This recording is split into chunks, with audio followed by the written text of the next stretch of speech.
Hello friends, मु ज्योतिर्मयी आपण मानक स्वागत करुछि मोर यूट्यूब चैनल को।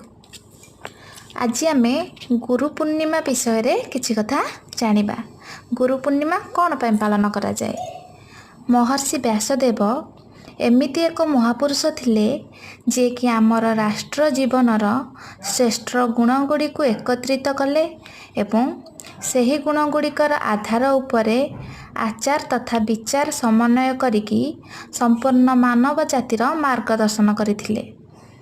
सेथिपाई व्यासदेवଙ୍କୁ जगतर गुरु कहंती। गुरु व्यासंकर पवित्र स्मृति की एही पूर्णिमा मने पकाई थाए। हिंदू धर्म शास्त्रर चारि वेदर स्रष्टा रूपरे परिचित व्यासदेव। आषाढ़ पूर्णिमा दिन तांकर जन्मदिन पालन करा जाए।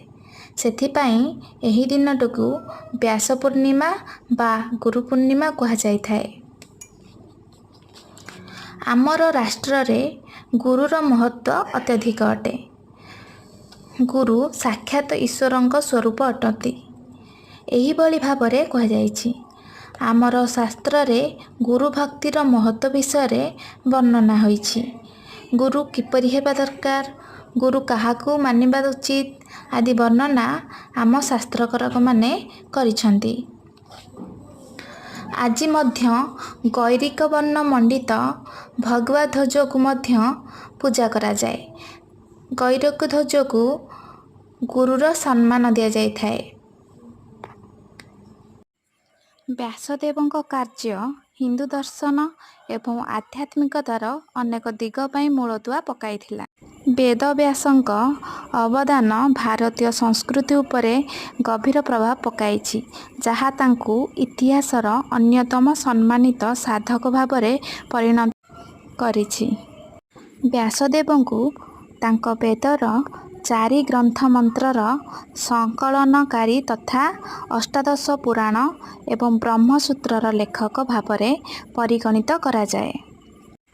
से पारंपरिक भावरे भागवत पुराण एवं महाभारत समेत अनेक हिंदू ग्रंथर लेखक भावरे परिगणित होइथिले।